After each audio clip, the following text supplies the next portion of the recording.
You may have noticed that you eat often when you're not hungry, and that may happen in different situations and in different contexts. Eating when we're not hungry means a lot of unintended food very often, and it tends not to be that pleasurable, and it can really hamper weight loss. As I developed appetite retraining, I noticed that different people were getting stuck with different types of non-hungry eating. 5 different types, in fact, and each of those 5 types has a different psychological process behind it. In this video, I'm going to describe what those 5 types are and what each one of them is about, so that you can identify which ones might apply to you and have the knowledge and the insight to start being able to reduce them. So what I'm going to talk about in this video is, first of all, I'm going to introduce you to or remind you of the appetite pendulum so that you can develop an awareness of when you actually are hungry or not. The essential first step in reducing non-hungry eating is to develop this awareness of when you are hungry. Then I'll describe what the 5 different types of non-hungry eating are, and you'll be able to see which ones apply to you. Then I'll describe the psychology behind each of the 5 types to give you a bit more understanding of what each of them is about. The appetite pendulum is my unique scale for gauging how hungry or full you are at any point.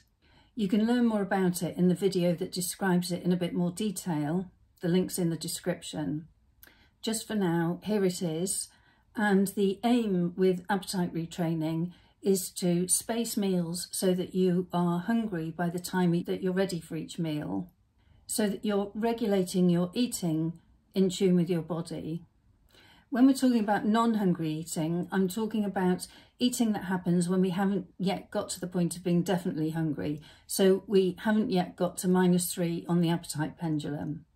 Whilst it's really easy to eat when we're not hungry, and it's not a big deal, it can become problematic if it's something we do a lot.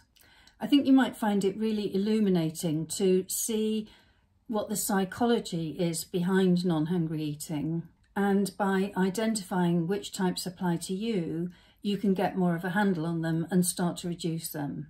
So here's the 5 types. First of all, habitual eating. Second, opportunistic eating. Third, insurance policy eating. Fourth, eating in response to cravings. And 5, emotional eating. So let's look at what those are and what the processes behind them are.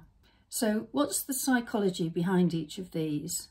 Habitual eating develops from learning associations between a particular cue and eating. That cue could be a situation like coffee time at work, or it could be a particular time of day. So for instance, when you sit on the sofa in the evening at the end of the day. When you've developed a habit like this by association, the issue is that the eating is now on autopilot. It's something you're not going to be thinking about because it's become so strongly associated with the cue that it happens without you thinking. Reducing this type of non-hungry eating, like reaching for the biscuits whilst you're waiting for the kettle to boil, is about breaking that unwanted association. Opportunistic eating is the name I gave to eating something just because it's there. If the dish of pretzels hadn't been right in front of you in that meeting, you wouldn't have eaten anything. But once you'd seen them, you found yourself grazing. Reducing opportunistic eating is partly about reorganising your food environment to reduce those chance sightings of food. Insurance policy eating is the name I gave to eating something now in case you're hungry later. For example, you're about to board a train, you've only just had lunch, the train journey is only an hour and a half, but you buy a Kit Kat just in case you're hungry on the train.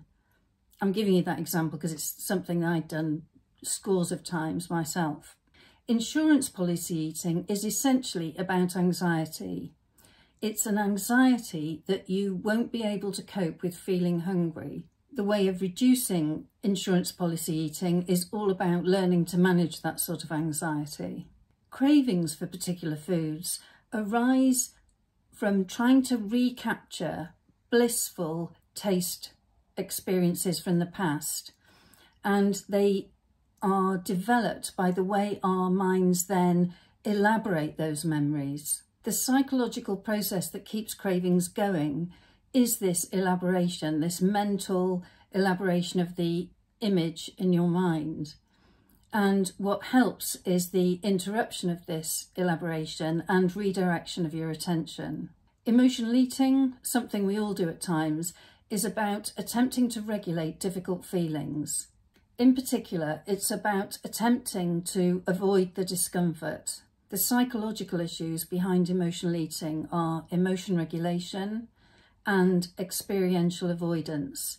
And what helps here is to develop alternative ways of regulating those emotions, and particularly of learning to reduce the need for experiential avoidance.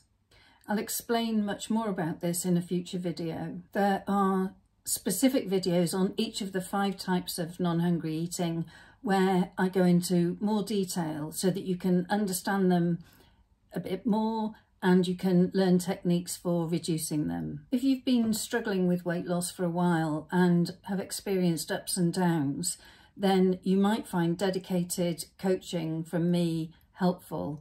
The link to the application for this is in the link below. Please remember to like, subscribe and share this video with anybody you think might benefit, and click on the link to watch my next video.